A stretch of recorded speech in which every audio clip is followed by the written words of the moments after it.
people came, more or less? About 100 people? I think a little over. So we had 250 registered and 68 unclaimed name tags. Oh, fantastic. That's a good. Yeah. Okay, this one's not turning on. So a bit for Okay, that's good. And this one is that's good. Okay, thank you. Good morning.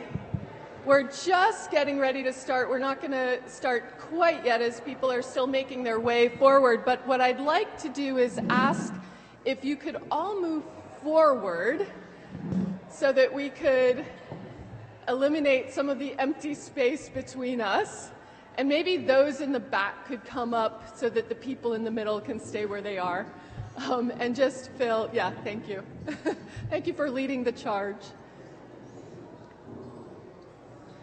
So we're going to ask if you could just not be bashful.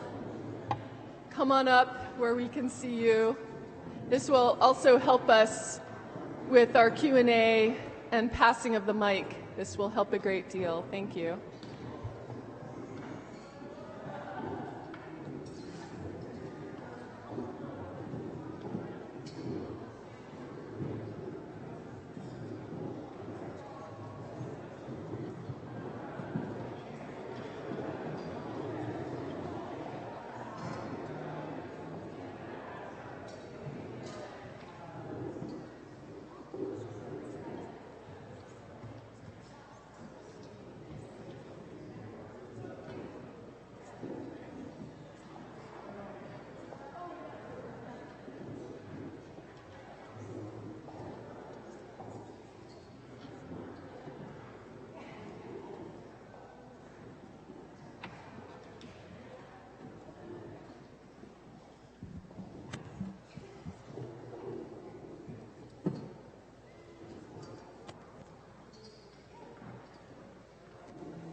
Sorry, that's a little far. I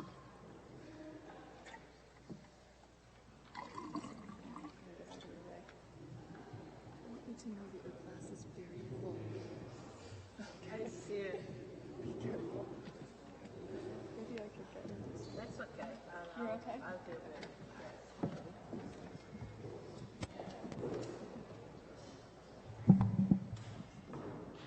Good morning, afternoon. Hi, everyone. Thank you so much for being here to our final event of this. It's the final event, yeah? No, yeah. Lunch, yes. No, the lunch. Stay around for the lunch. The final keynote of this conference. We hope you have had a wonderful weekend, last couple of days, and I'm really excited to introduce our two final panelists for the conversation. It's been a rich conversation already. They've been talking over the last 20 minutes, and I've just been like, this is great. Let us just kind of keep going with this. My name is Brandy Daniels, but to introduce folks who many of us already know and know of and have read their work. Gil Anidjar is professor in the departments of religion, the departments of Middle Eastern, South Asian, and African Studies, and the Institute for Comparative Literature and Society at Columbia University. His interests include political theology, race and religion, Christianity, rhetorical exertion, and continental philosophy. The author of at least 5 books, amongst them The Jew and the Arab, and Semites, and most recently, in English at least, Blood, A Critique of Christianity, an author of untold other things, also named as one of the 101 most dangerous academics by David Horowitz, which is an honor. Silvia Federici is Professor Emerita of International Studies, Women's Studies, and Political Philosophy at Hofstra University. She's an Italian-American scholar, teacher, and activist from the radical autonomist feminist Marxist tradition.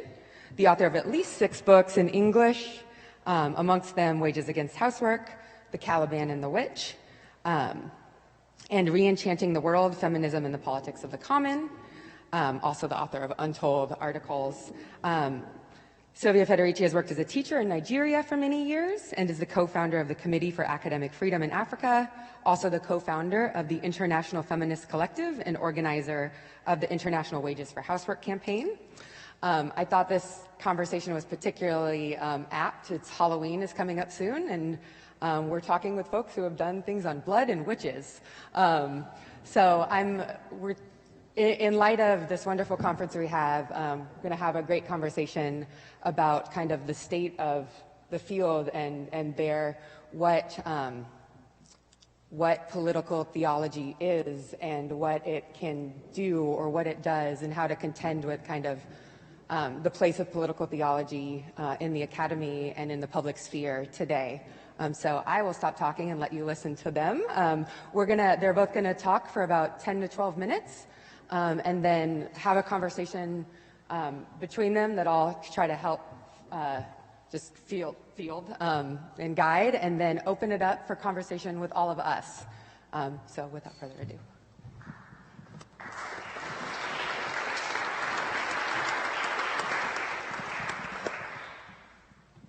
Shabbat Shalom.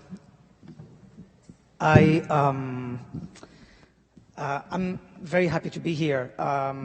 I do want to begin, though, by thanking the Political Theology Network for thinking that I was an appropriate speaker for the final conversation.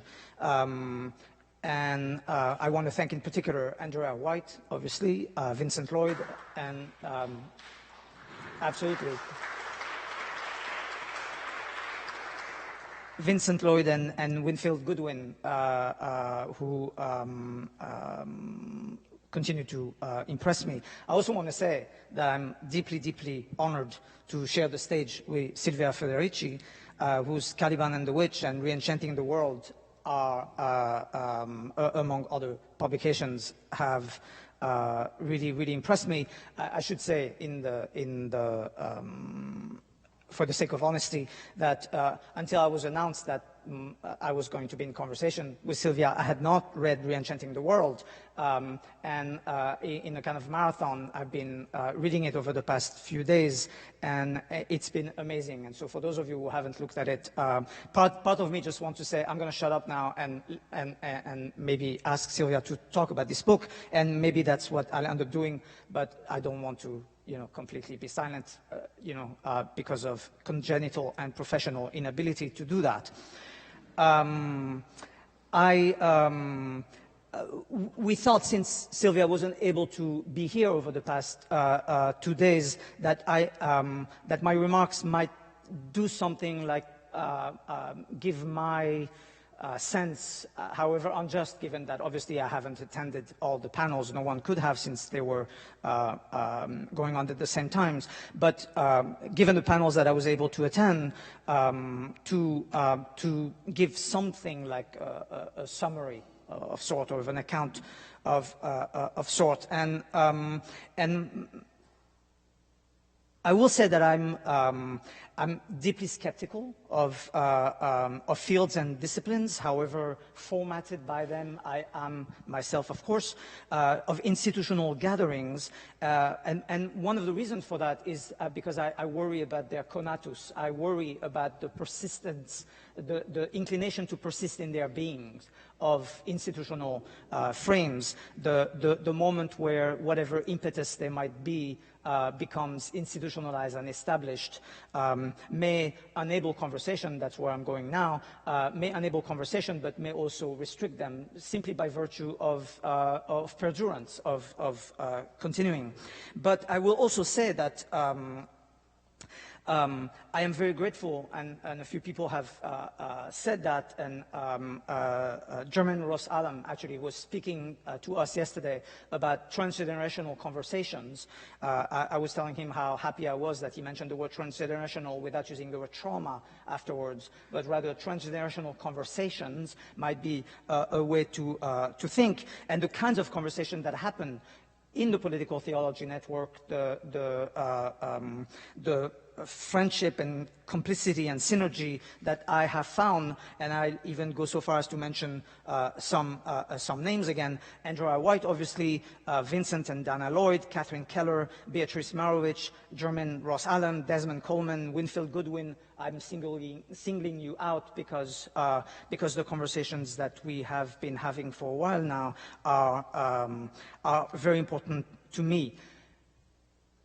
My sense, my frustration, nevertheless, with the conversation, I think, started on the first evening, where obviously an impromptu panel, which was absolutely amazing because it was impromptu and because it was actually genuinely amazing, managed to do something for which I myself am guilty of, which is to mention only one religious tradition. I don't think I'm wrong in saying that, although Karen Bray mentioned that she is not a Christian. I don't think there was any other so-called religious tradition that was actually mentioned. And that in itself was kind of amazing.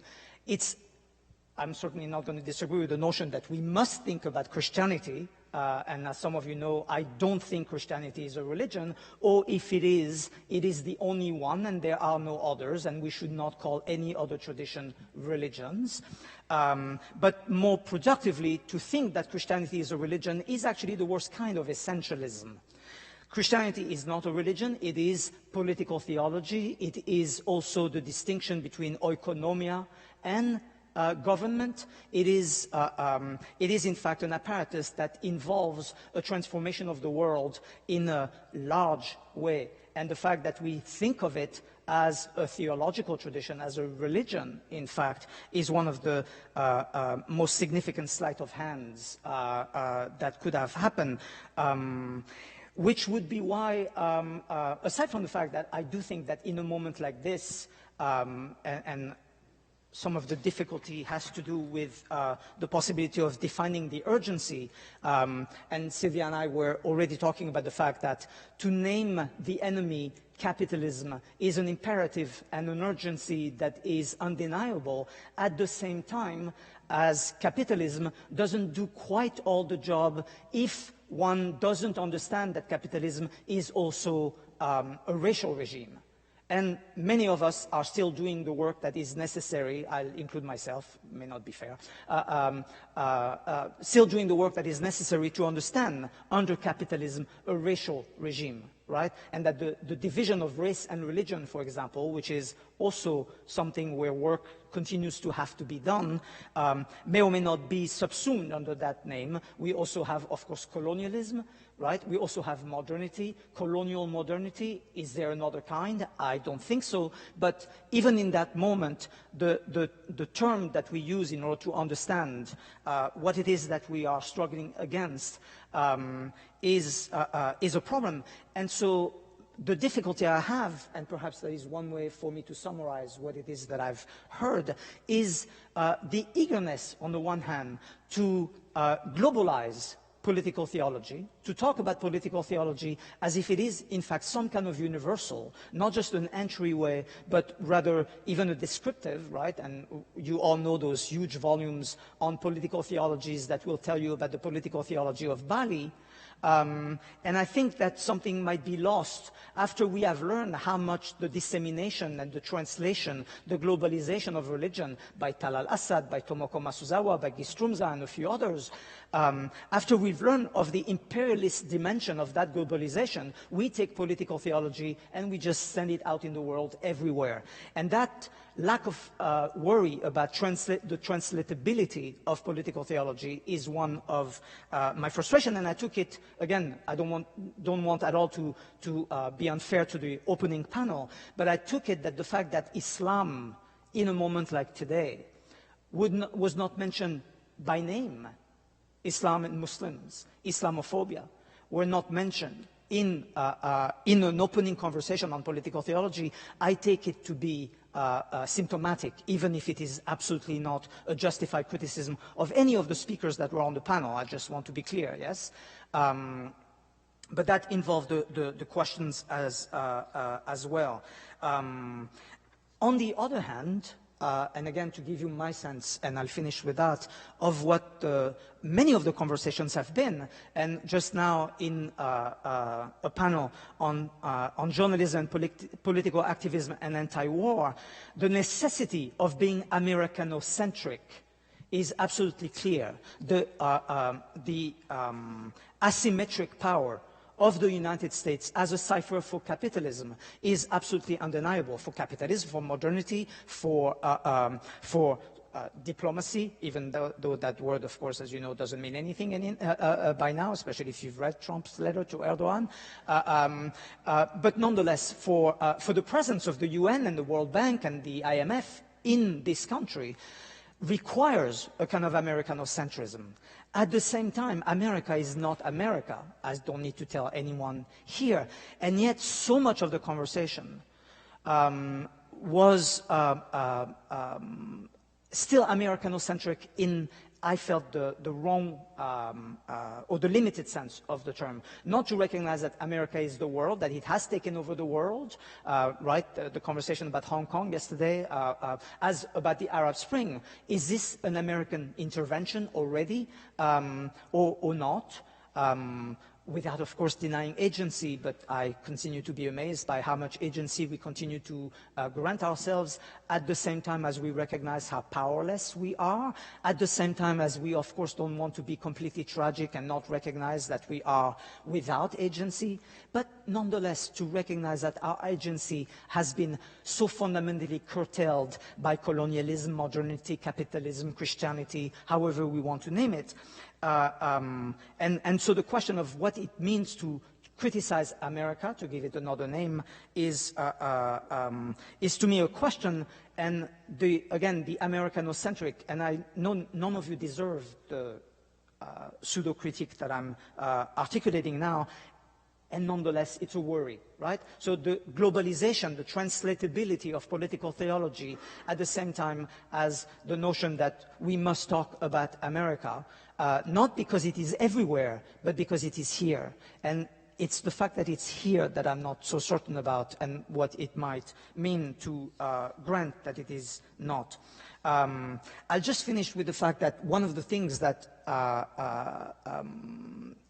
I take to be an extraordinary and important provocation in Silvia's work has to do with the new enclosures, with the fact that we are witnessing, and we have been for a while, witnessing a new stage of primitive accumulation, which is also concomitant with the fact that Silvia's main, if I may translate, main criticism of Marxism is in fact that Marxism is a progressivism, that Marx tried to convince us that the destruction that is wielded by capitalism ultimately brings us to a new and good place. And Silvia offers a great corrective, which is, no, sorry, capitalism is destructive, and whatever we need to get to is not by way of capitalism. We need to let go of capitalism as an instrument, ultimately, that brings us, that will bring us to a better place. And one of the sides of the critique is how new enclosures are multiplying.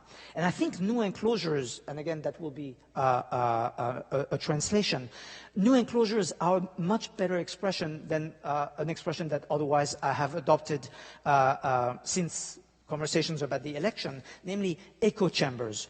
We all live in echo chambers, and I think academics in particular live in echo chambers. But to think of ourselves as living in new enclosures at the same time, of course, as we have been expropriated from land and all kinds of other things, maybe another way of thinking about what I've been trying to say, namely that we need translation, and yet we must really worry about translation. Yes, we must be able to engage with a planetary situation. The environment has become another name for it, better than the destruction of the environment, better than global warming, because it feels like, we're just all going to be a little cozier. Global warming, as you know, is in fact a marketing ploy, yes, in order not to talk about the destruction of the environment. Microplastics have nothing to do with global warming in themselves, but they are destroying life, yes, all over the ocean. They are an effect of oil. But so to think of new enclosures as where we are also stuck and how to unstuck ourselves from there. Thank you. I don't know if I took more than 10 minutes, but I look forward to hearing. Thank you.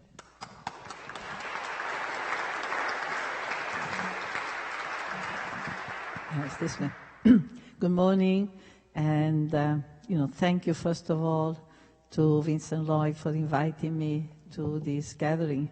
And I'm very sorry I was not able to participate in any, just briefly, in a very interesting panel this morning. And so here I am, not really knowing what kind of discussion has taken place. So I will make my comments more brief and then engage, the question period. And what I'll do, I'll tell you what is on my mind today when I think of political theology, and just a few points that I think are actually of great concern to me. First of all, I come from a feminist tradition. I've been working in a feminist perspective, feminist movement, however defined, it's a long, complicated story, for many, many years. And I belong to a tradition who, of course, has been very, very suspicious, if not antagonistic, to the history of Christianity, because the history of Christianity, particularly as a church, has been a history of compromise with power. And also because theologically, in many ways, presumes a relationship between the divine and humanity, which is very hierarchical, which is very patriarchal, which is, in a way, implies a relation of subjection, implies a perennial, eternal state of exception. So from that point of view, I come from a tradition that has been, again, very critical. I've written a lot in this book that has been mentioned, Caliban and the Witch, about the witch hunts. The witch hunts, they took place in Europe and then exported to Latin America and eventually other parts of the world by missionaries. And so, that whole story, in fact, I'm very, very much engaged with it now. I have projects in different places to recuperate the history of the witch hunts, which I think has been really erased, cancelled. Nobody in school has studied what the witch hunts have been about. In a few days, you're going to have all kinds of children going around the city with trick-or-treat. I've traveled to places where women have been burnt, and I've seen that they've turned into tourist spots. The Inquisition image of the witch has been used to attract tourists. Everywhere you see the old woman with the satanic smile and the broom, flying over the air, and is used to really sell the place to the tourist, a disgrace. It's something that is unimaginable with any other kind of persecution. So I'm still very involved with that story and making the connection to the present, because there are still witch hunts taking place of all types, including real witch hunts in many parts of the world where women are still being accused. And this is one of the points I want to raise, in my discussion. So I come from a whole tradition that does not refuse, on the contrary, looks for different forms of spirituality and looks at forms of spirituality that are more inclusive, that are not hierarchical, and they are based, on care, respect, empathy for everything that is living, that somehow connect more with the heretical tradition that was flourishing in Europe in response to the struggle against the heretic, that basically said God is in all of us, more pantheistic view of the world. But in terms of what my concerns today are, I want to mention two things that are very important. And, one is the witch hunts that are taking place. I think if we talk about political theology, we really need, those who are committed to a different interpretation of political theology than the one embraced by Carl Schmitt, then I think we have to be concerned about the way religion is being used politically today. I come from a month-long trip through Brazil and also Argentina, but mostly in Brazil, and the question of the way the Protestant sects, some Pentecost, I don't want to generalize, of course, but evangelical, Pentecostal, are spreading a conception of, basically, again, a conception of life, a conception of social relation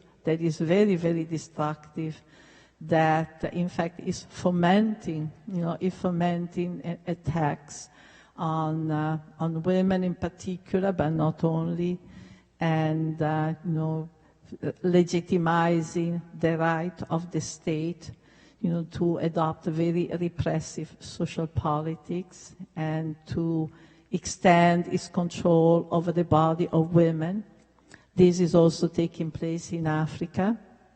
I lived in Africa in the 80s, in Nigeria, and I saw those sects arriving and going to the marketplace and proselytizing with all kinds of discourses that, again, were extremely divisive of people, sowing suspicion in communities, and basically preaching a very individualistic, individualizing, perspective, conception of social relation, right?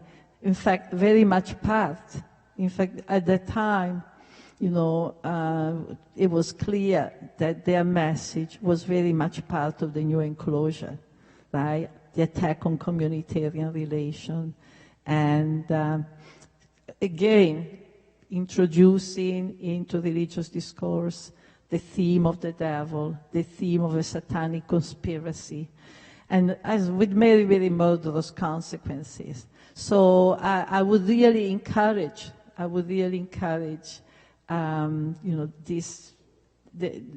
any discussion of political theology to take into account the way religion is being used today as the handmaid, and particularly Christianity, as the handmaid of neoliberal expansion, the expansion of capitalist relation in the world, the displacement of millions of people, and the impoverishment, austerity, etc., etc. That's one thing. The other thing, which is the opposite, and this is the one, in a sense, that gives hope, it's also a use of Christianity that is not new, because it has a whole history in the 60s and 70s, but that history has left lots of seeds, which has been the development of liberation theology. And I was in Brazil, for example, and I met with people from the landless movement of Brazil. And as you know, the landless movement of Brazil is one of the many grassroots movements. They are an incredible movement. For years now, they have been engaged in land occupation, land recuperation, because this was their land, and building communities, building schools. They have recuperated thousands and thousands of hectares of land on those places. They have built communities and schools, and what they have been practicing too is a sort of Christianity from below. A continuation of the base communities that proliferated. There were thousands and thousands of thousands in the 60s in Brazil alone, and many other thousands across Latin America. Base community that, translated Christianity in terms of, a view that enhanced solidarity among people. They took from Christianity the idea of love, solidarity, responsibility for each other, right? And struggle against injustice, struggle against what is destructive, what is injustice.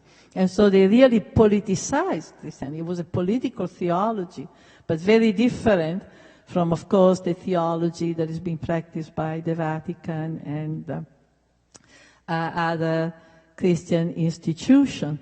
Right? The idea when we are the body of Christ. You know, we are the body of Christ, and we are the ones who practice the sacraments. And you know, what keeps us together is really the love that we have for each other, the solidarity, and this is what it means, you know, to be a good Christian. Much of that still continues, still is alive today, although not as strong, given the very repressive, politics that is being implemented, and given the advance of Protestant fundamentalist sects, but still is there, and I see that much more in continuum with the perspective that is put forward by many feminists, which is looking for forms of spirituality that do not presume an authoritarian power structure at any level, no, neither on earth nor in the sky. Thank you very much.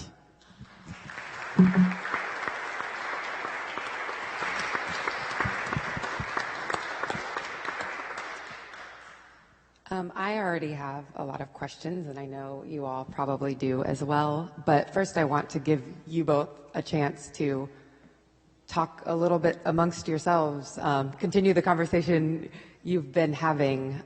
What stands out from your respective kind of comments?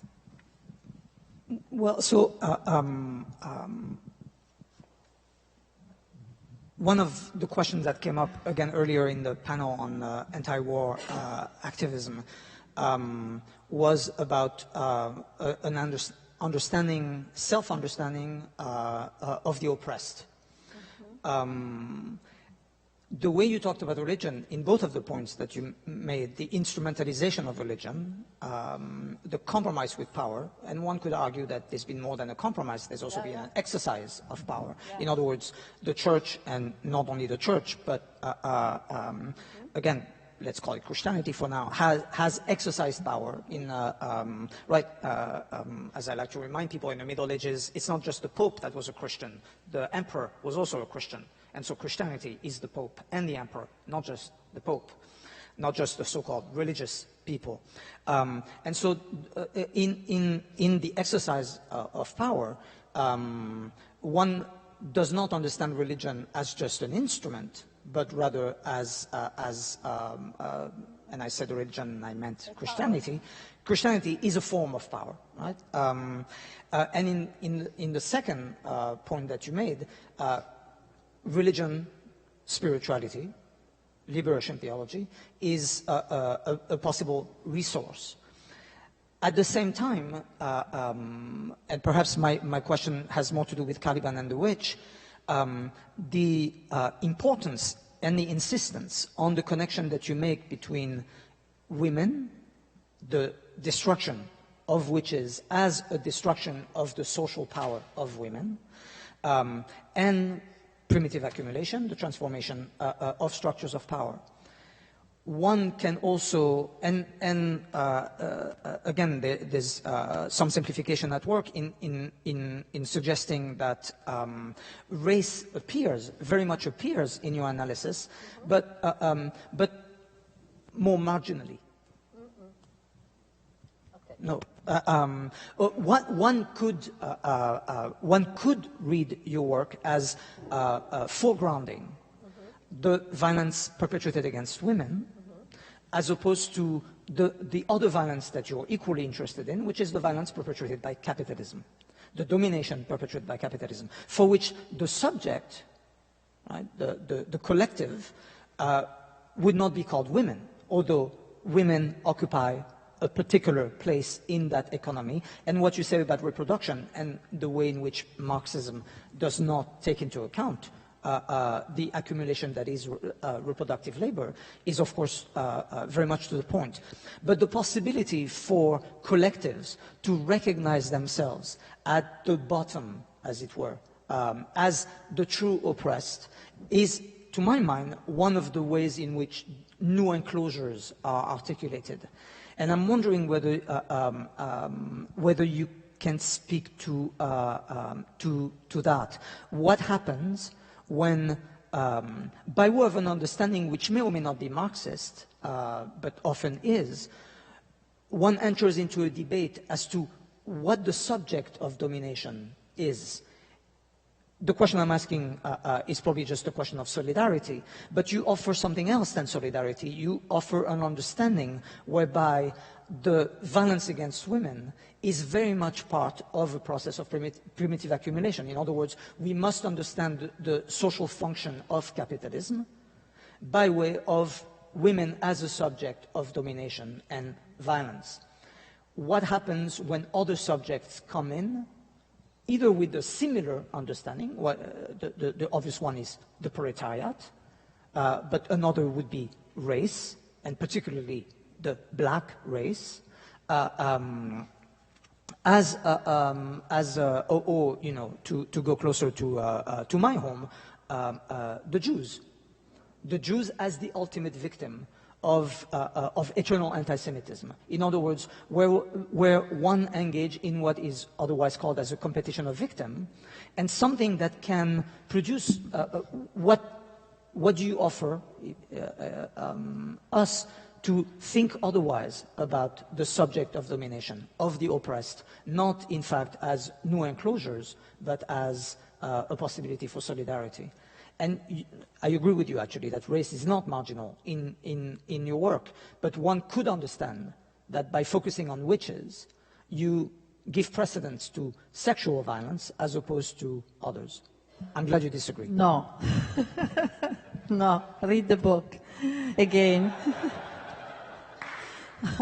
No, the book, well, this is beyond the question of where to start. Well, I wrote that book.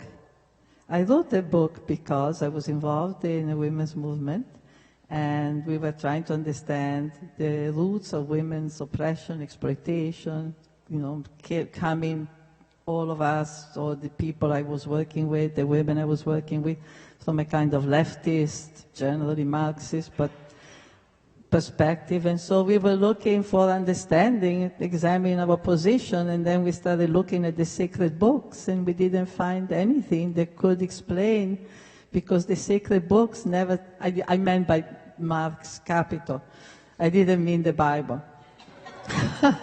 So we couldn't find anything about reproduction, about children, about sexuality, about, you know, anything. And, you know, there were women but only, and children, but only when they went into a factory. So we realized that, in fact, the history of capitalist development that the Marxist tradition had given us was extremely limited. Extremely limited. They had left out a huge area of exploitation. And I must add, Marx, the Capital, neither Capital nor other books speak of slavery. I just went through again the Grundrisse, which is the book that Marx wrote preparing for Capital. And I found 4 references to slave labor, and only 1 to the American plantation. All the others have to do with slave labor in a different context. So that's motivated the book. So I realized, aha, the history of capitalism has been told in a very limited way. So let me try to see what happened to these areas that we were discovering as important, like reproductive work, domestic work, child raising, sexual relation, the family. Let's see what happened in the history of capitalist development. So I began to work, and I went back to the Middle Ages, and it was fantastic. That was one of the best experiences because the Middle Ages I encountered erratic movements. I realized, for instance, that throughout Europe there was huge struggles of peasants, and that those struggles spoke of their vision of the world, with the language of religion. But it was the language of heresy, and they were burned, they were persecuted, they were killed, like the Jews. They were burned, persecuted. These were the Valdensians, these were the Cathars, and they had a conception. They said, Christ had no property. Christ had no property. Why the church is making us pay for everything? Why they're making us pay for everything? And they had a vision of solidarity. And among the Cathars, for instance, women could administer the sacraments.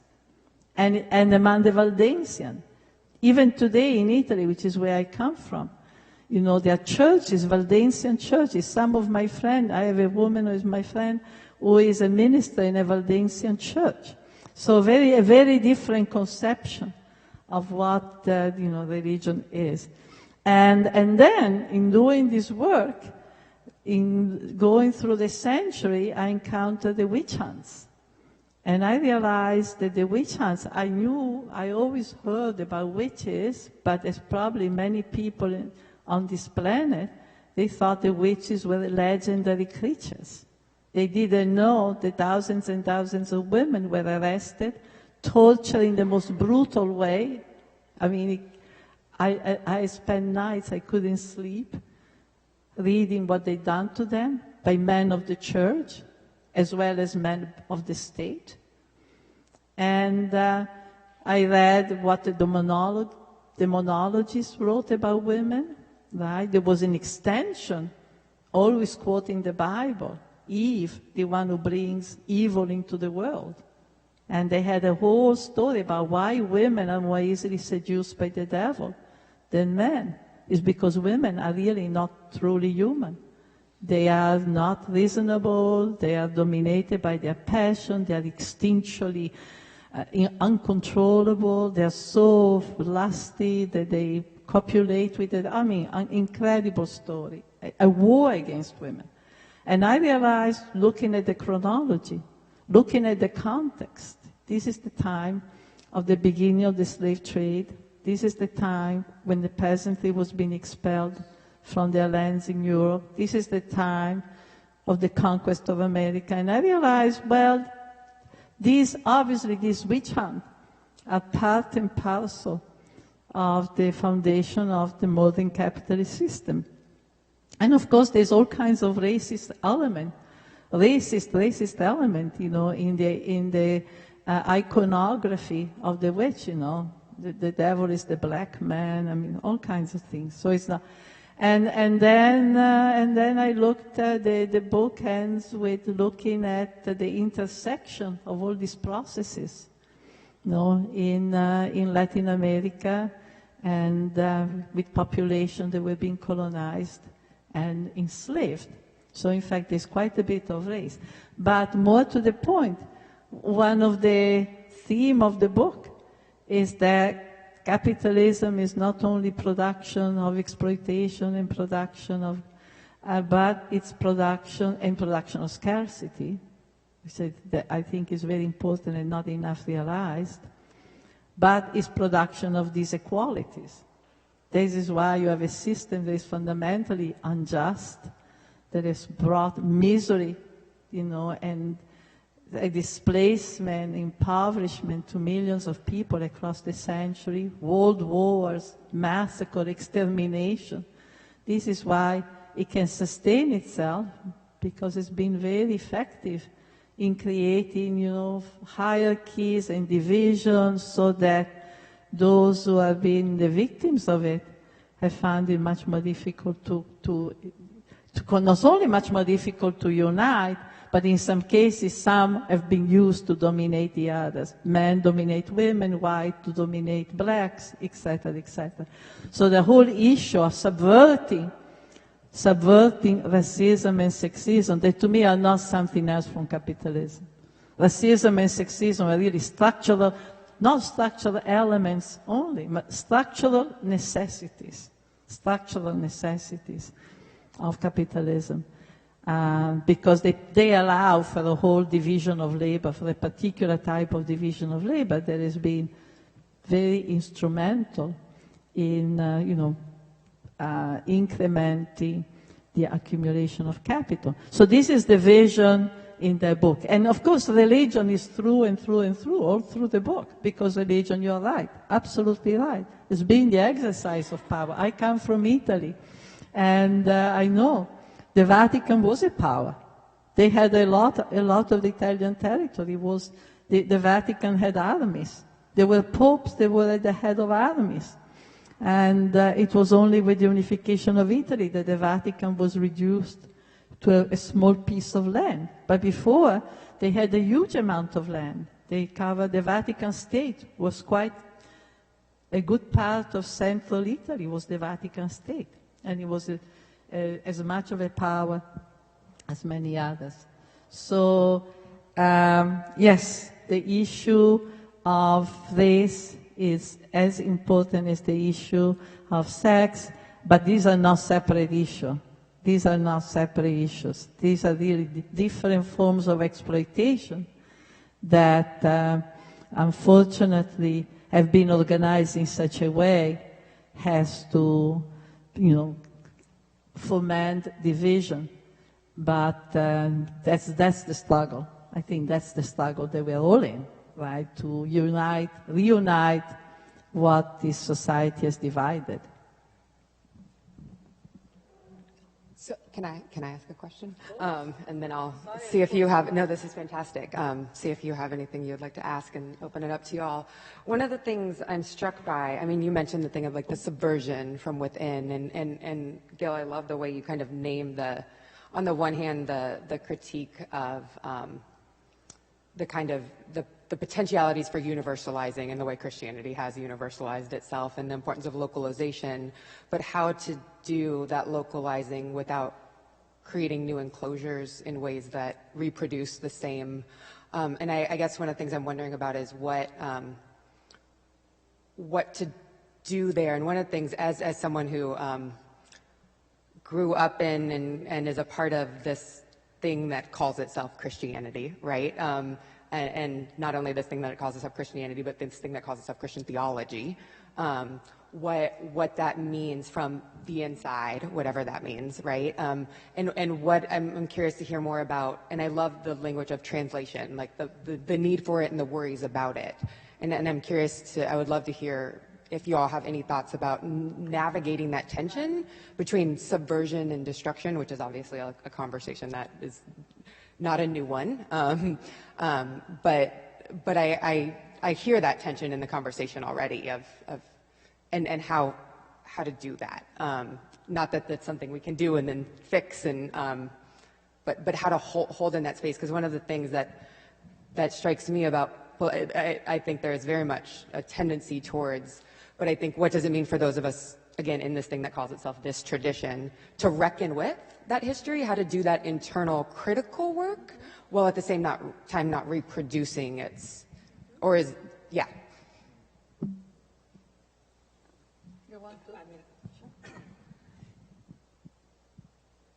I just said that I think it's a question of how many languages can we learn.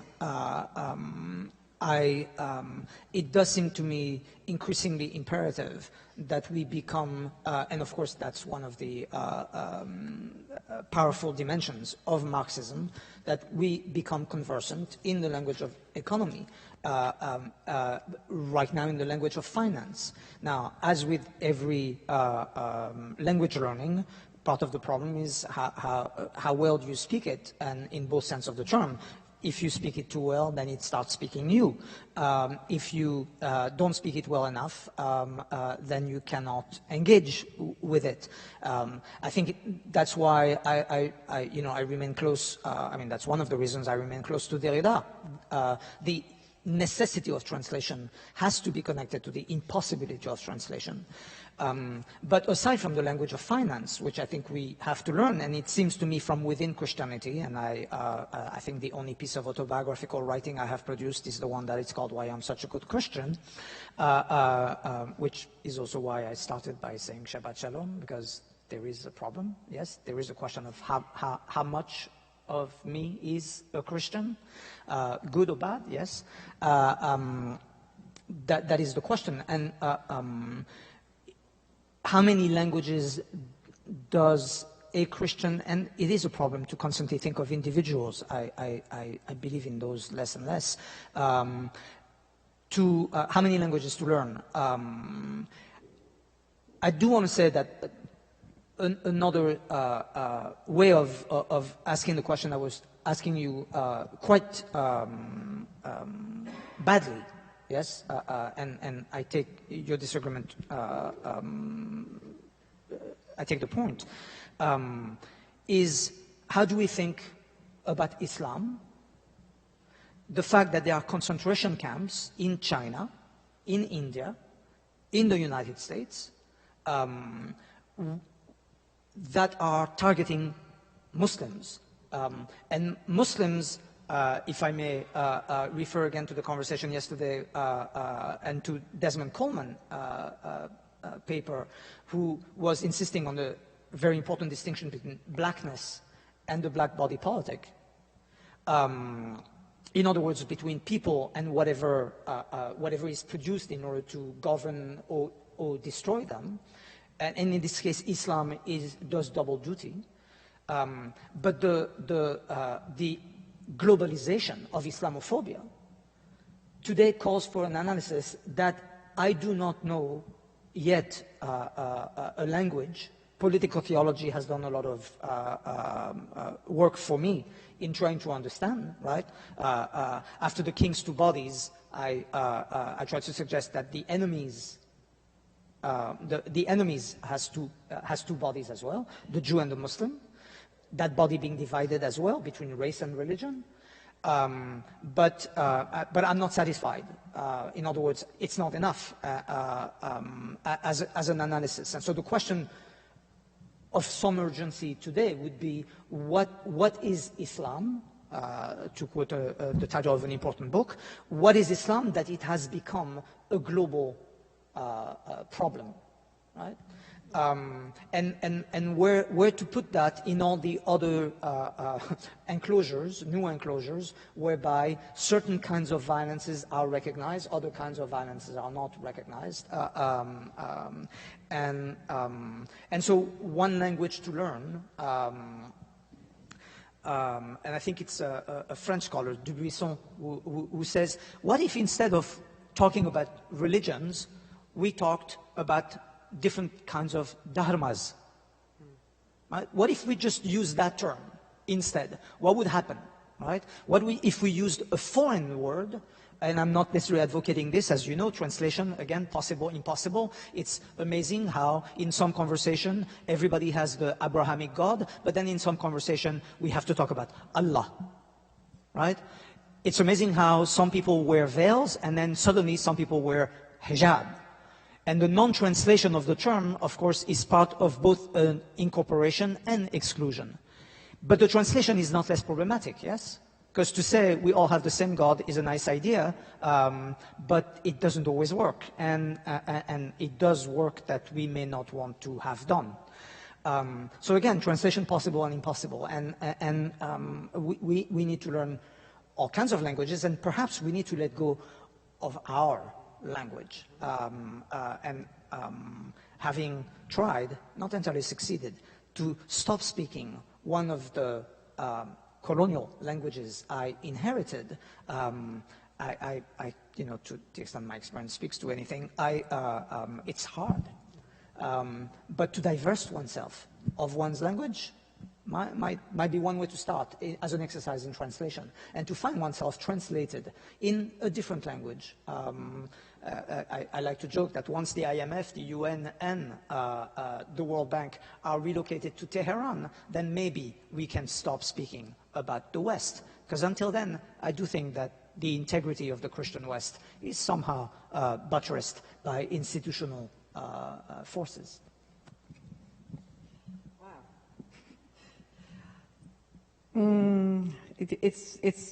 It touches on so many things that I don't know.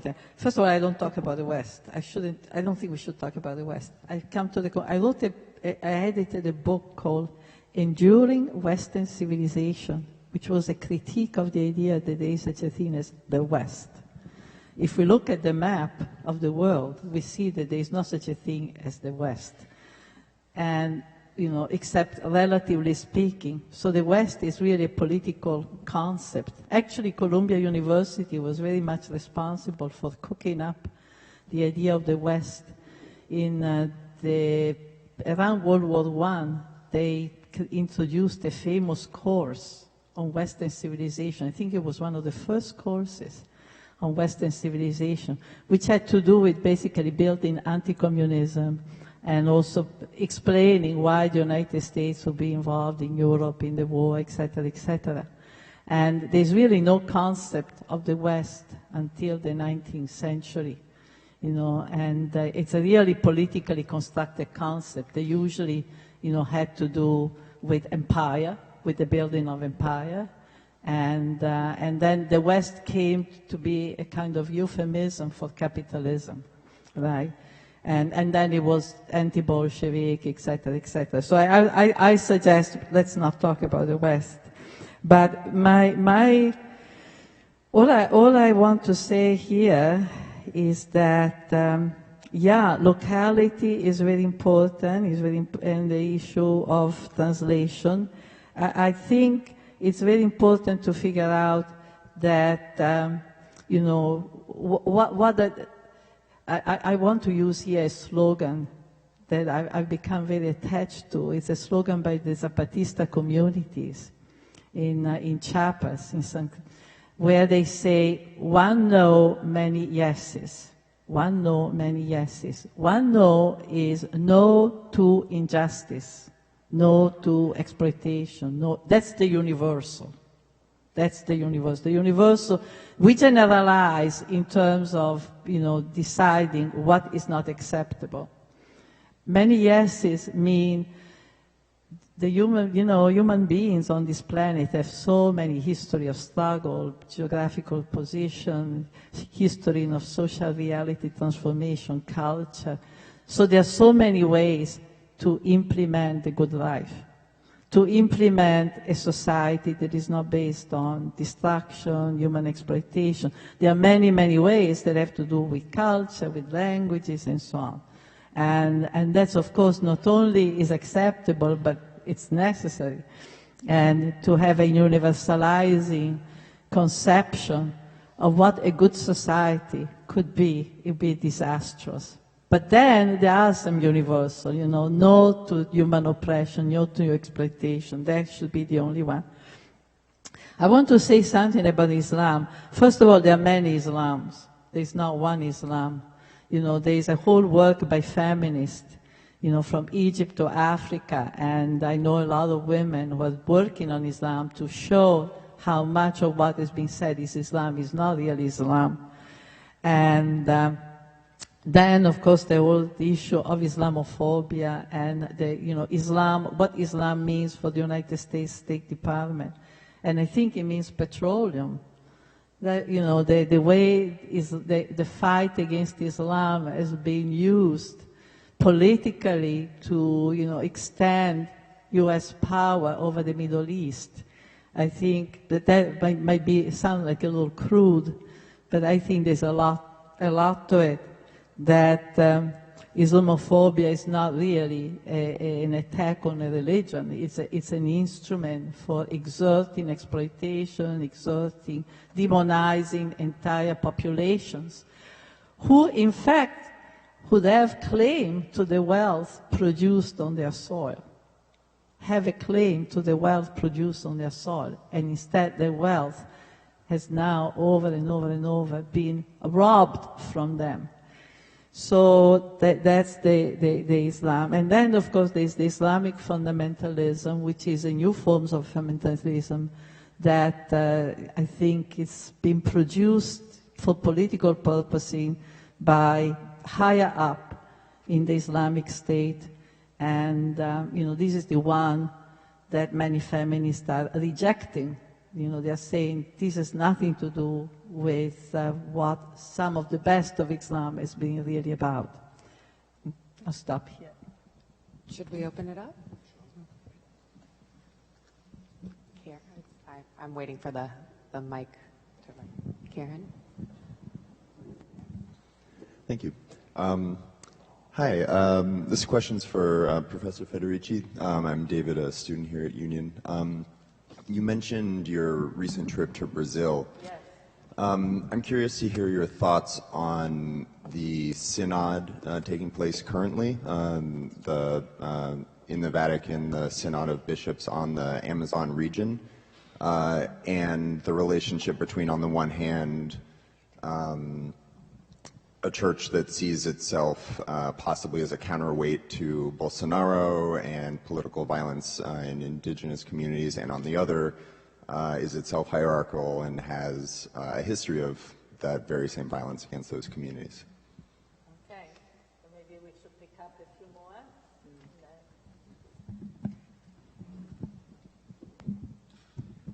Hi, thank you both. I'm Karen Bray, and I was thinking a lot about Gil's opening about the absences in our opening plenary session, and thinking with that how Silvia began with saying, as someone who's done feminist work, and one of the big absences we had that was not mentioned by Gil is on gender. And even though Nakia mentioned that because she's a black woman, she has to do the political with the religious, that was it. And as someone who identifies first as a feminist and then as a political theologian, this is an indictment to myself as one of the people on that panel. And we even talked about having a gender balance on that panel, but that did not mean gender came into the conversation.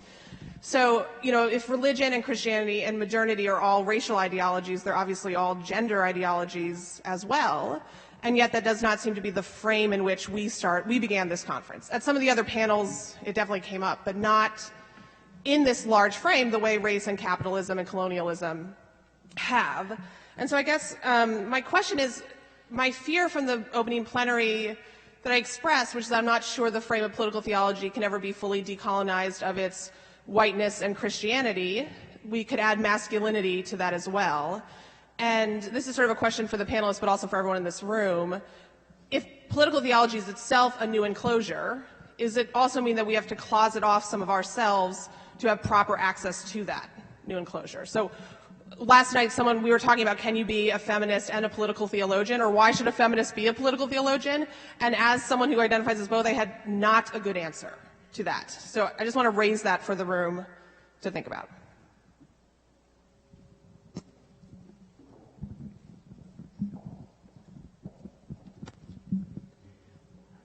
Okay, I had something that I was thinking about, but it might actually connect with what you're saying as well.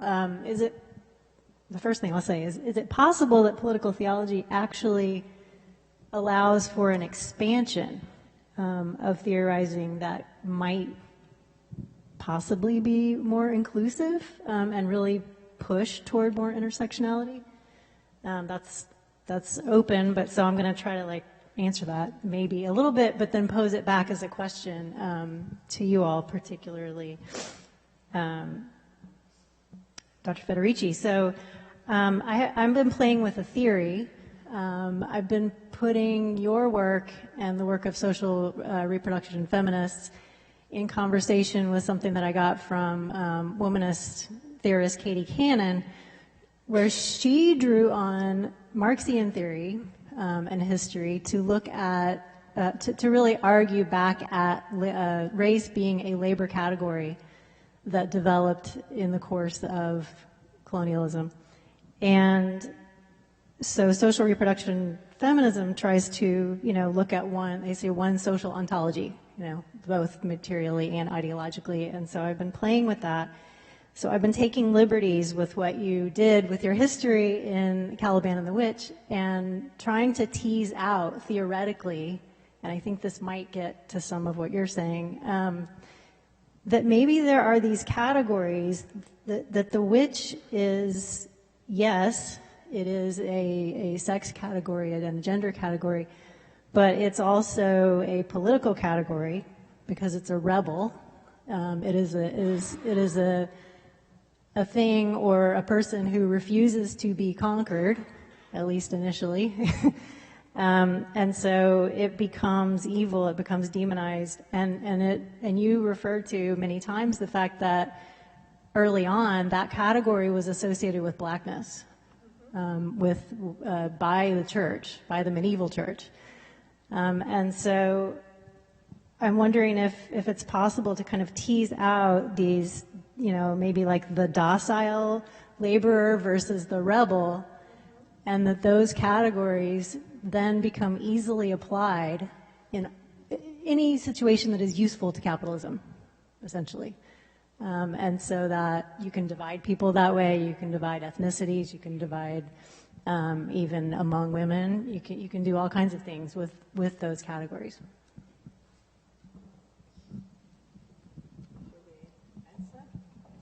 Well, yeah, I find it very interesting, and yet part of me, your question about the Amazon, interesting, good, but also a lot of suspicion. I want to see, what is following up. I know that, the real hope or the real strength comes from the indigenous communities who are there and who are fighting against it, and I wonder to what extent this is a publicity stunt, so to speak, and to what extent it's really commitment. Because, the struggle is there. There is a tremendous struggle all through Brazil, Bolsonaro or no Bolsonaro. In fact, Bolsonaro is because of the struggle. It's very important to see that this move to the right, it's an attempt to put the lid on a struggle that is happening at every corner, not only in the Amazon, it's happening in the urban areas. That's why so many, leaders like Marielle Franco, etc., of, urban movements have been assassinated. And my concern is it's again that the hope is put above. The hope is put in the Savior that comes from outside, whereas I believe the real hope is what is built from below. And I don't know if you want to make comments on this. Yeah. Then the second question is whether political theology is a form of new enclosure or can be decolonized. Who raised the question of gender? But this was a question for the room, right? So it was not a question necessarily for me. It was more like, let's think about what this thing is implying. And what about the witch? The witch, yeah, she's not just a white woman. The witch was, also a woman, an indigenous woman, a black woman. I was in Bahia when I was in Brazil. Among the places I went was Bahia, and I was with a lot of black women and women from quilombolas, from quilombos, and women were studying. A woman, Caterina Roja, who has studied the witch hunts in Bahia, in the Bahia area, and slave women were among the targets, of accusation of witchcraft, because all the African religion and ritual and so on, right, were charged with being, signs of witchcraft, and worse, they were, elements of the resistance. They enabled people to resist. And so the women who practiced them, they're accused of being witches. The witch is an indigenous woman, right? The witch is represented as a cannibal. So the connection, in fact, that's something very important. It's very rarely brought out, that throughout the 16th and 17th century, there was a constant communication between inquisitors who were in Latin America and inquisitor and magistrates who were in Europe, and were exchanging concept, ideas, forms of torture, forms of persecution.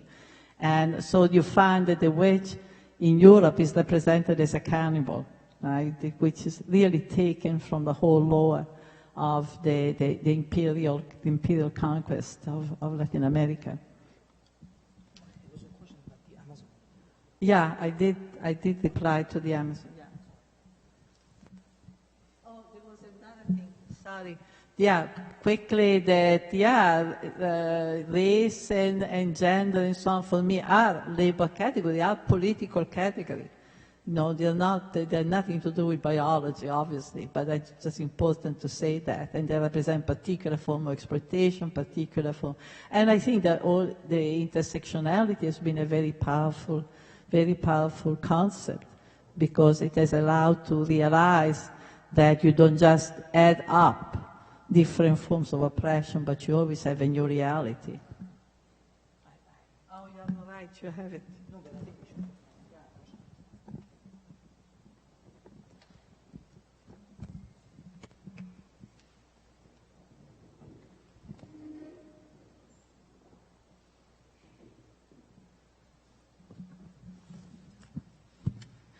Hi, my name is Gabrielle, and I'm a first-year MDiv student at Union, and I am so excited to be here. This is my first time in an academic conference, so I'm absorbing a lot and feeling like my brain is exploding in all these wonderful ways. And I'm also curious about, as someone who isn't necessarily interested in pursuing a PhD or going into academia, I'm excited to apply what I'm hearing here and in other spaces at Union to, for example, my own path of pursuing ministry within the Christian church. And I would love to hear the panelists, your thoughts on how do we take these very oftentimes intellectual and perhaps even abstract ideas, and even for those of us who are in academic spaces, how do we apply these very I would argue revolutionary concepts in our day-to-day work? I'm personally curious to hear your thoughts on within a ministerial context, but also beyond that, like how can we really ground these ideas in practical action? So thank you.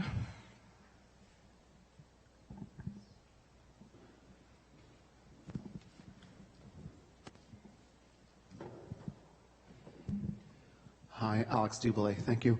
I'm curious if you could speak across the kind of the main concepts. On one side, primitive accumulation and enclosures, and on the other side, kind of the power of the secular, the way Christianity kind of renames. How do we think kind of those two clusters of ideas, that kind of broadly, let's say, critique of the secular and the way that Christianity is related to it, and on the other side, this kind of perpetual enclosures that form kind of capitalist accumulation? Thank you.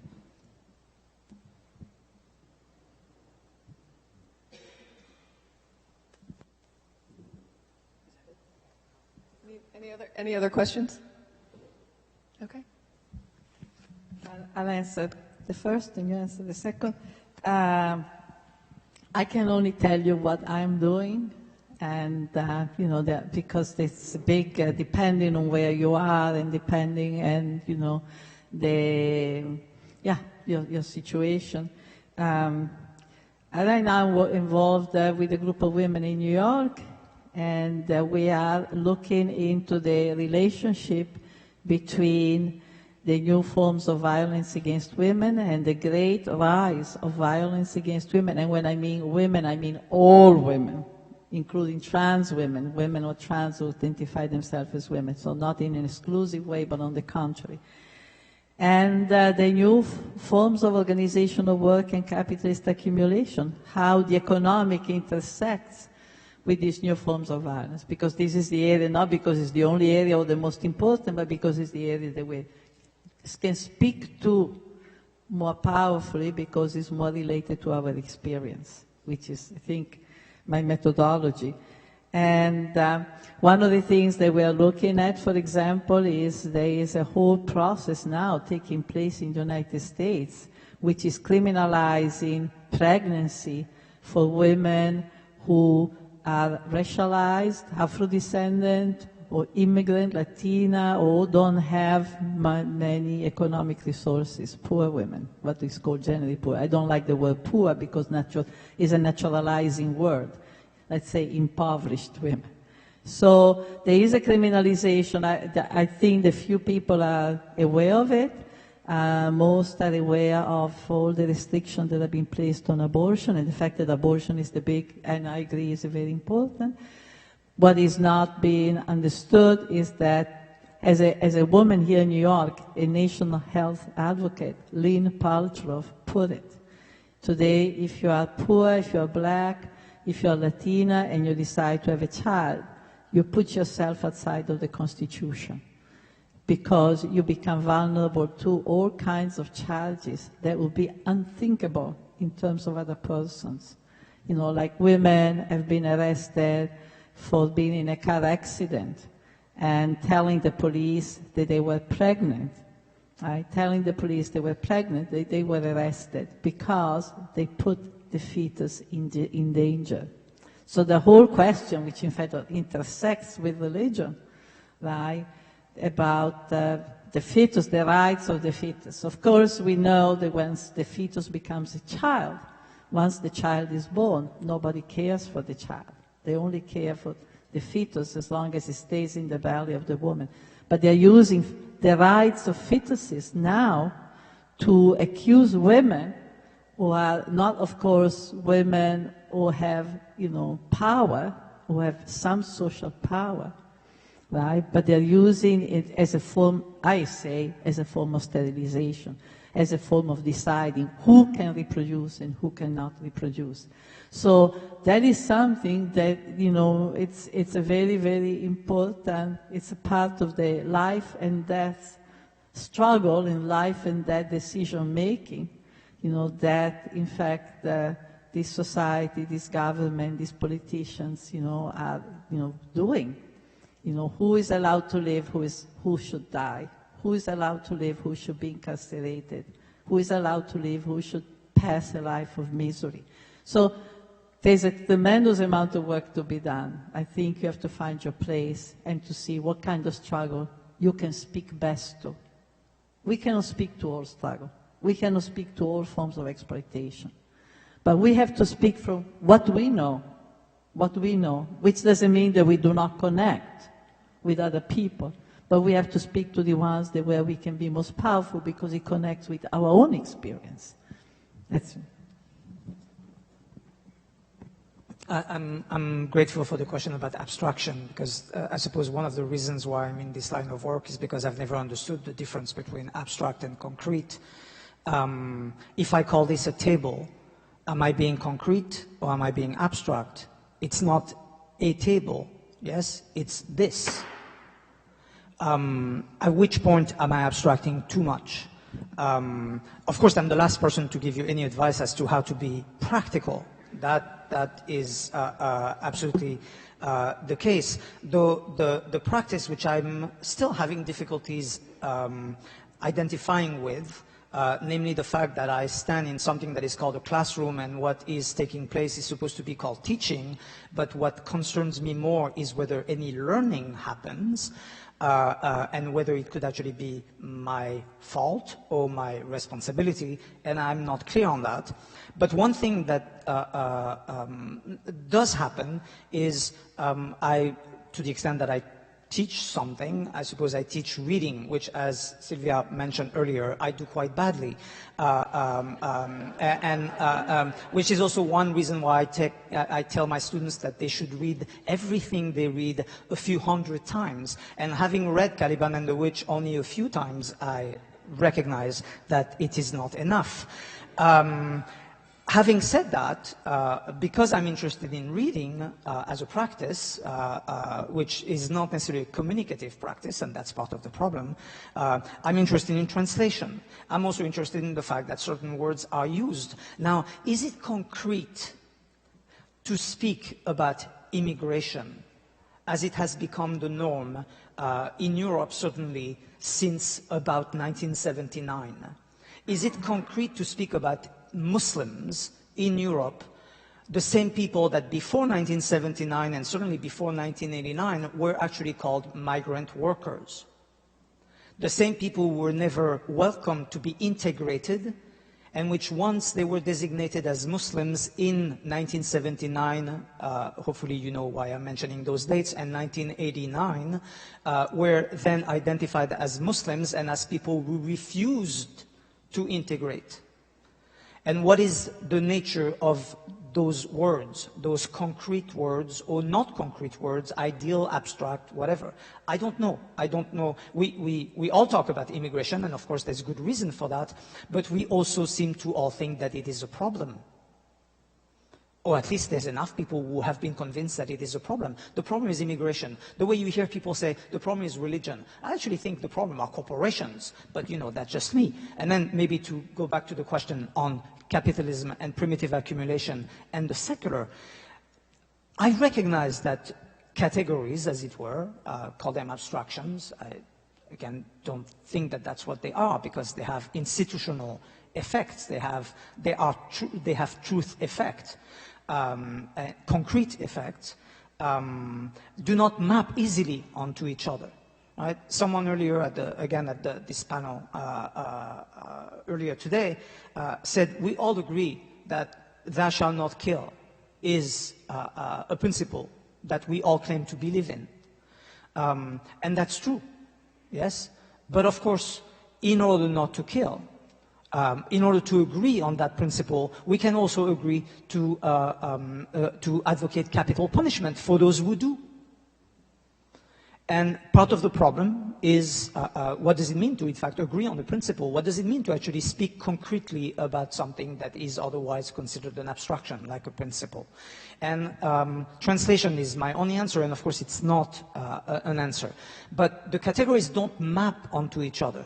But as long as we think that Christianity and capitalism are two distinct things, I think we're making a mistake.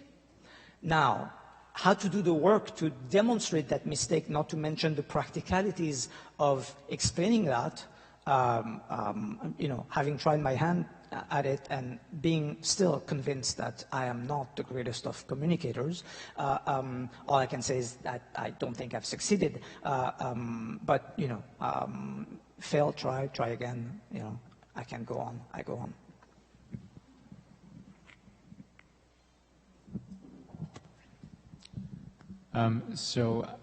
Both of you touched upon the issue of harm and wrong done to many, you know, female bodies and Jewish bodies and Muslim bodies and so on by Christian traditions. So, my question is, how much credit would you give to the value or possibility of imminent criticism from within, not necessarily from outside Christian tradition? Yeah.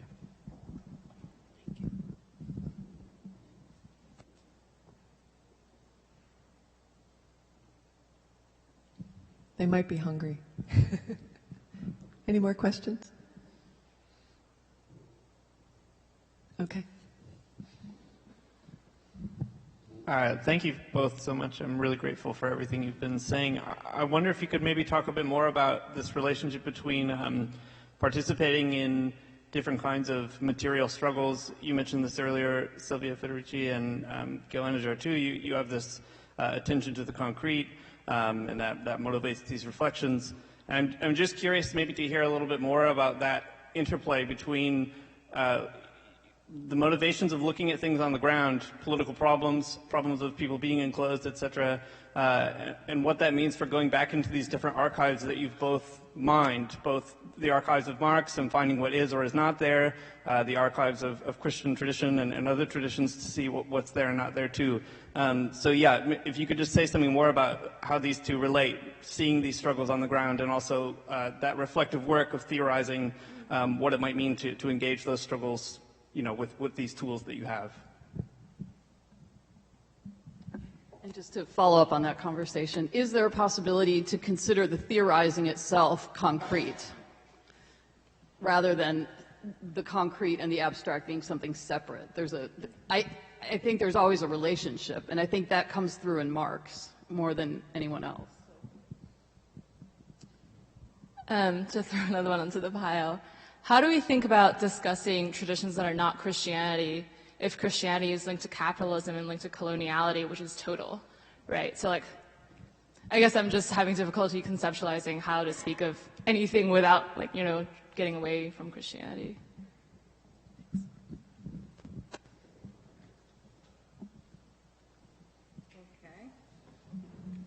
I'm not sure I understand the first question. How do you deal with criticism of Christianity from within? So maybe you can ask a personal faith to live up to your own ideal rather than criticize the person by applying criteria foreign to the person, maybe. Yeah, so yeah, maybe we can criticize Christians to live up to your own criteria or your own norms. So I'm not necessarily necessarily saying that that is enough, or you can that's enough and you can shut down yourself from others' voices. But I wonder how much credit would you give to that kind of practice, or, you know? You know, I tend to be less critical of individual than I am of institution, because I felt that most of the time, you know, the belief that individuals have such complex motivation behind them. And so to me, it's always much more important to look at what are the structures, the social, economic, religious, cultural structures that are creating certain patterns. And so that's the way. So, you know, otherwise I try to listen and hear also where people are coming from, because the same words are not always necessarily carrying the same concerns. And I know this is not a direct answer, but it's the best I can give. And, you know, I don't, you want to answer? I mean, you said immanent critique. Part of the problem is, seconding the point about the individual, it's complicated. But every time I speak, I have to ask myself whether, I mean, what it would mean to say I am speaking. I did not invent the language that I speak, and I have been spoken before I've even begun to say anything. And to be perfectly clear, one of the things I found out early on when I started working at this institution on the other side of the wall, which, you know, for whatever it's worth, was to understand what we call a private university in this country. A private university in this country is a university that receives $300 million from the Pentagon, which, unless I'm mistaken, is not private money. 300 million is the number that was mentioned by President Bollinger in one of the first statements he made as a president, to actually talk about the possibility of retaliation if the demands of students at ROTC not be allowed to recruit at the law school were implemented. Then $300 million from the budget of the university would actually be pulled by the government, most of it coming from the Pentagon. And as Bollinger said, the university would be crippled. So since then, I've taken to identify myself as a worker of the Pentagon. And I know that everything I say is radical and subversive, but I work for the Pentagon, so you should take it with a grain of salt. Now, is it me?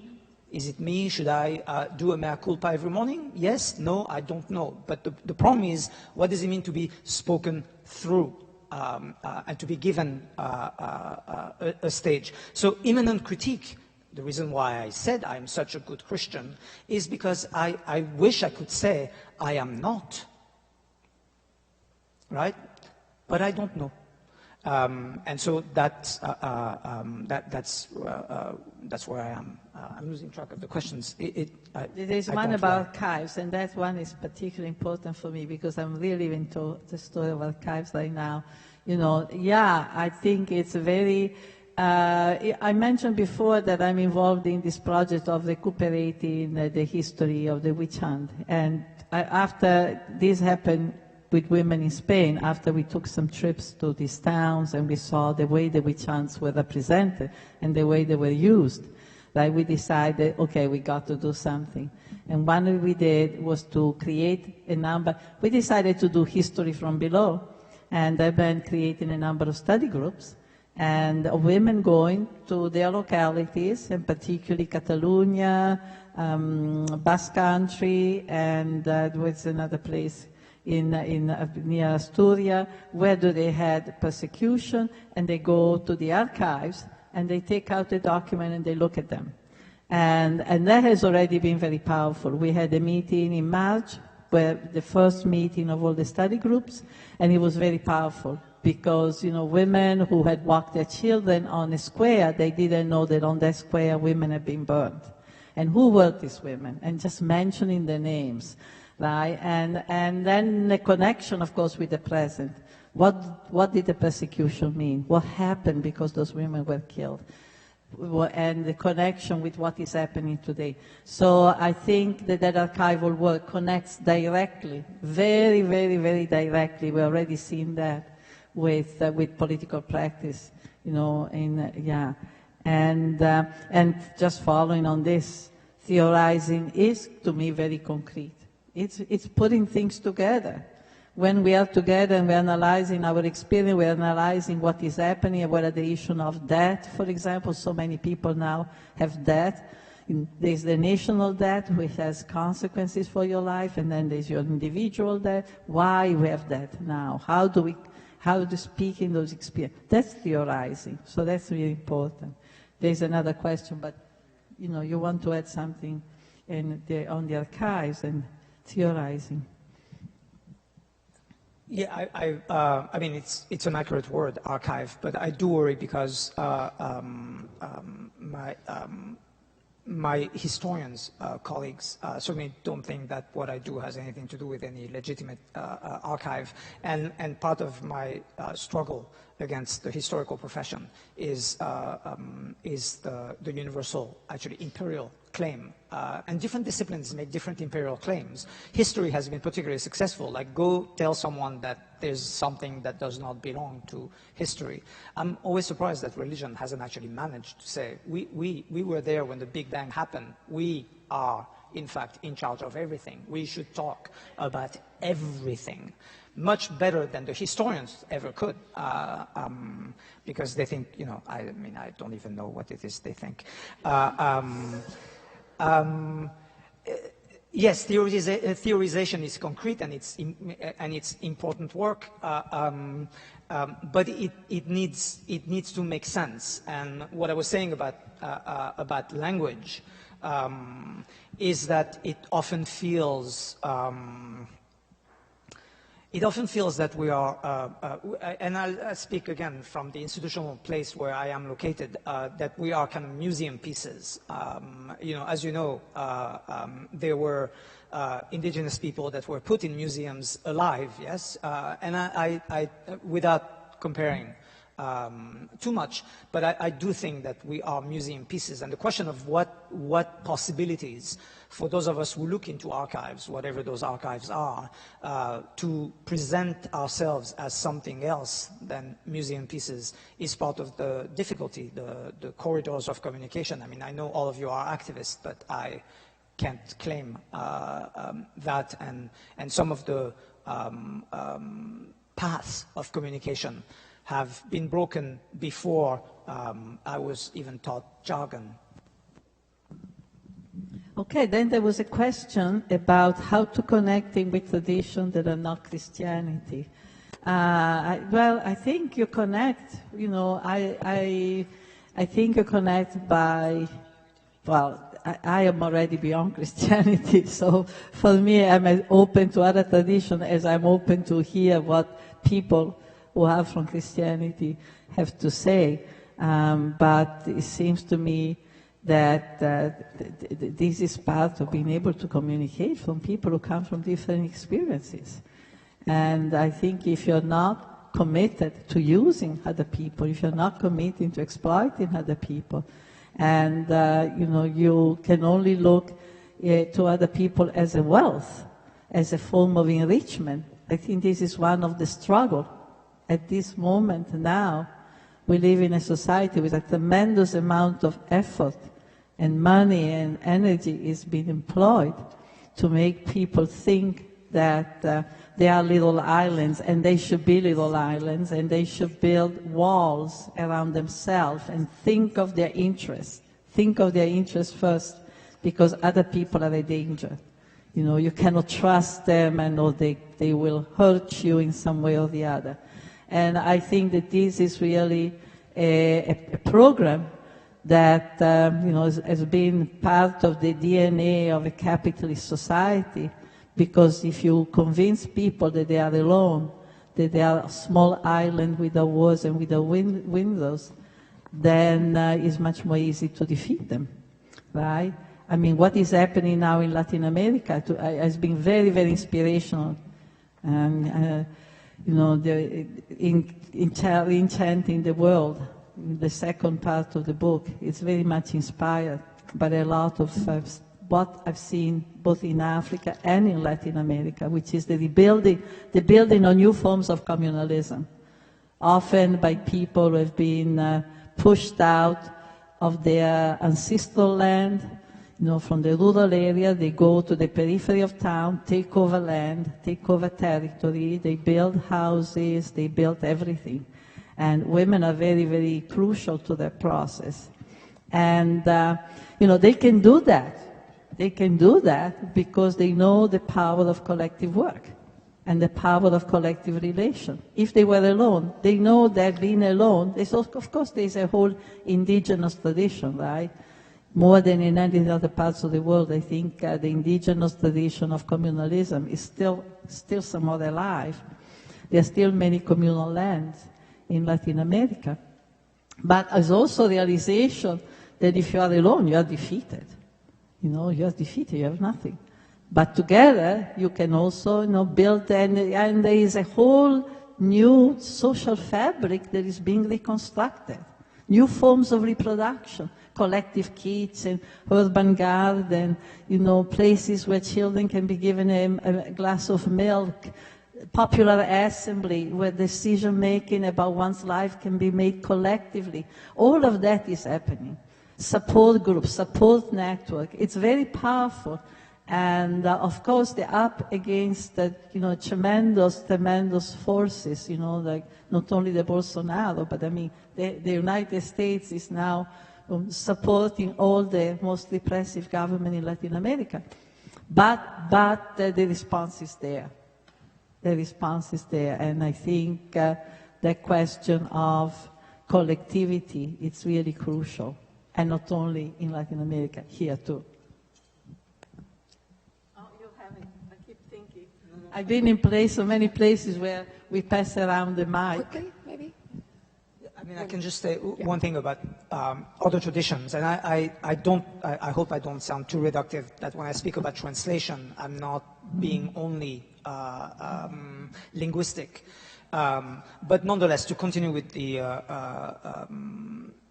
with that particular notion, I think the question of other traditions is a question of translation.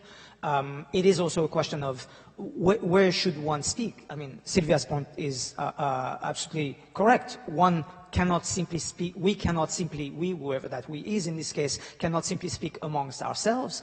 At the same time, to translate ourselves in order to not be alone is something that is not unproblematic for paranoid reasons, but also for other kinds of reasons. I could say, at least with some hesitation, that I speak slightly from a tradition that has actually managed to translate itself. It was called the Emancipation, somehow between 1791 and 1793. And sometimes in 1945, that tradition got, collated in such a way that translation had been fully successful, since we all know that there is such a thing as the Judeo-Christian tradition, which, as far as I'm concerned, is still Christianity, because from the Judeo side, the Judeo-Christian, it's a little like, as incorrect as it is to speak of the Hebrew Bible, it is, of course, more incorrect to speak of the Old Testament, because from the perspective of the readers of that text, it is not old and it is not a testament, yes? The problem is when the translation is successful, it becomes much more difficult to actually speak as if one is speaking from a place that is even remotely recognizable and articulable. So yes and no. Translation, possible, necessary, and impossible. Can you join me in thanking our panelists?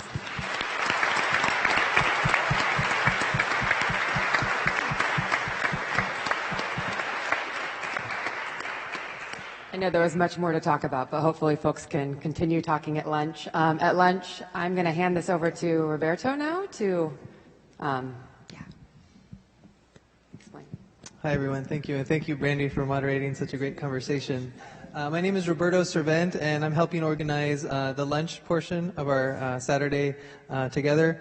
So what we have are, we have some placards on, I think, 4 or 6 different parts of the room here, and it's just going to give all of you a chance to find ways to get plugged into the network. We have 8 different initiatives that will be hosted by different representatives of the Political Theology Network. The 8 initiatives are the Political Theology Network website, Future National Conference Planning, the Political Theology Network podcast, graduate student initiatives, the Political Theology Journal, the American Academy of Religion Political Theology Program Unit, outreach, and new initiatives. So what I'll do is I'll stand back there by all the lunch, all the food, and I'll hand out this menu that explains a little bit more about each initiative. And you'll also find a menu of these initiatives by each of the placards as well. So I'm excited to continue the conversation and to see ways we can get everybody plugged into the network. Thank you. Thank you. Please enjoy lunch.